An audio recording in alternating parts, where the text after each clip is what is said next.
I can remove a little bit of this here just by coming along like this, so I can see more of what's going on.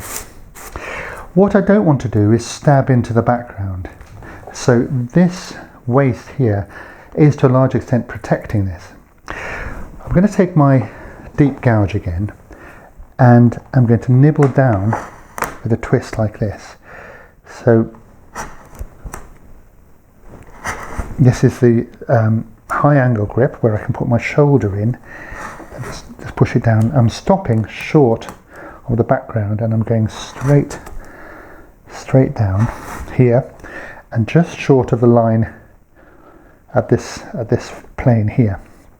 So I'm going to work all my way along like that very carefully, making sure I'm not stabbing into the background. Let's do a bit up here.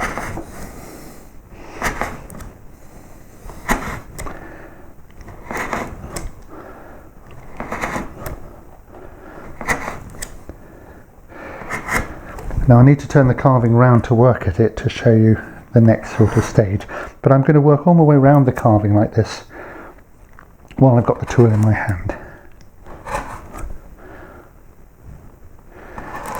And that little turn is like a slicing cut and eases that downward stroke through the wood. So straight down, square on, up to the line.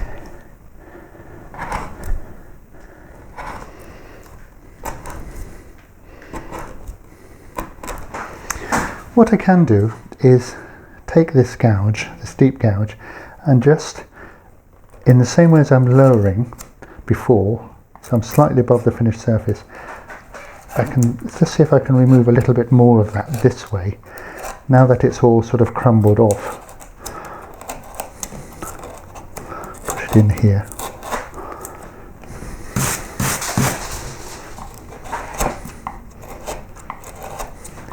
But again, I'm not stabbing into the head, that's important, but I can just remove a little bit of that there this way.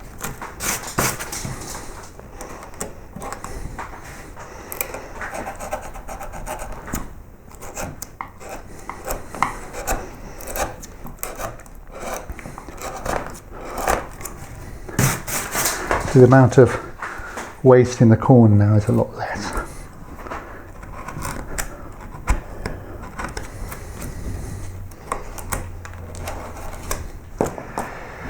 The next step is to set in the edge of the dog very carefully. So up to the line and straight down. So I'm really cleaning up these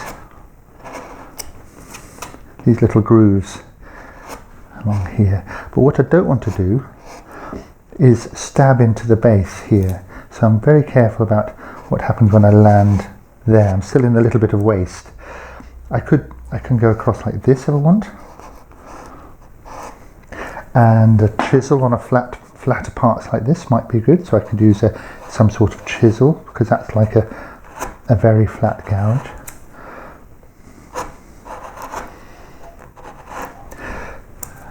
So square on, so the outline of the dog is coming down, projected down onto the base. So I'm going to come down here, clean that all up, and then I'm going to clean across here and finish off up to it.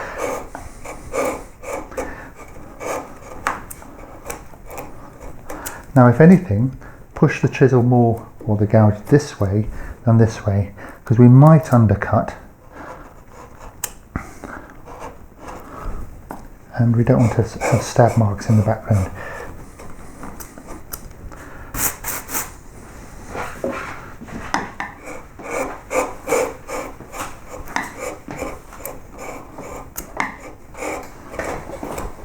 Now if you find yourself going a little bit deeper here, then just come back and sort of pull that back so that it's a much more gentle slope and you won't really notice. So here we come here, and then a last little bit along there.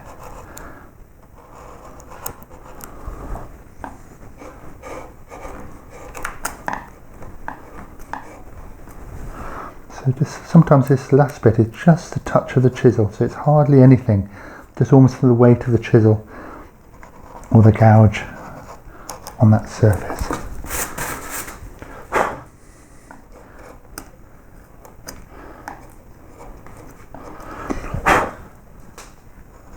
You see just that little. So I've got hardly any mark in there at all. So what I'm trying to do is get a nice clean vertical wall up to my nice clean edge. So I've started here. What I'll do now is I will pick another gouge, and look, here's a rounded one. This will just fit the nose, so I can push that in there and then match this surface to that surface.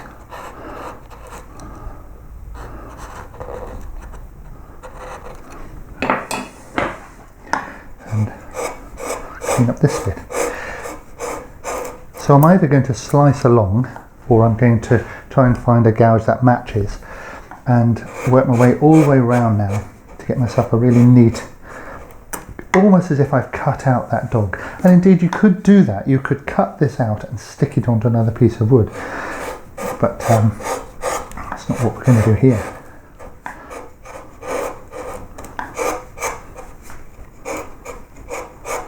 So this is all finished surface.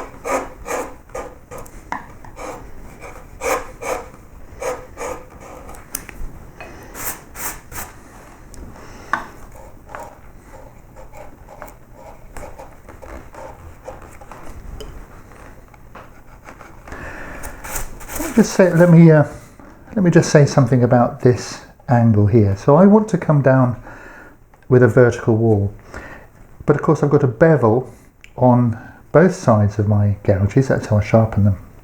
So what's important is that for me to get this vertical wall, if the tool is with the outside bevel, the big bevel like this, it must be leaning out at an angle for me to go straight down. And on the other side, it's a smaller bevel, it's still leaning out at an angle. And what's important is not really to think about this angle, think about the tool, think about this face here, and just adjust how you're presenting the tool in order to get that vertical face. So I'm nearly finished, and we'll have a look and see how things are going.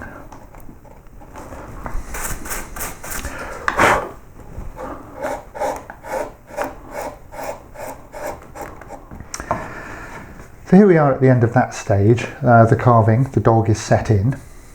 It's a great exercise, really good, because it asks you to be quite careful and quite controlled in how you're working.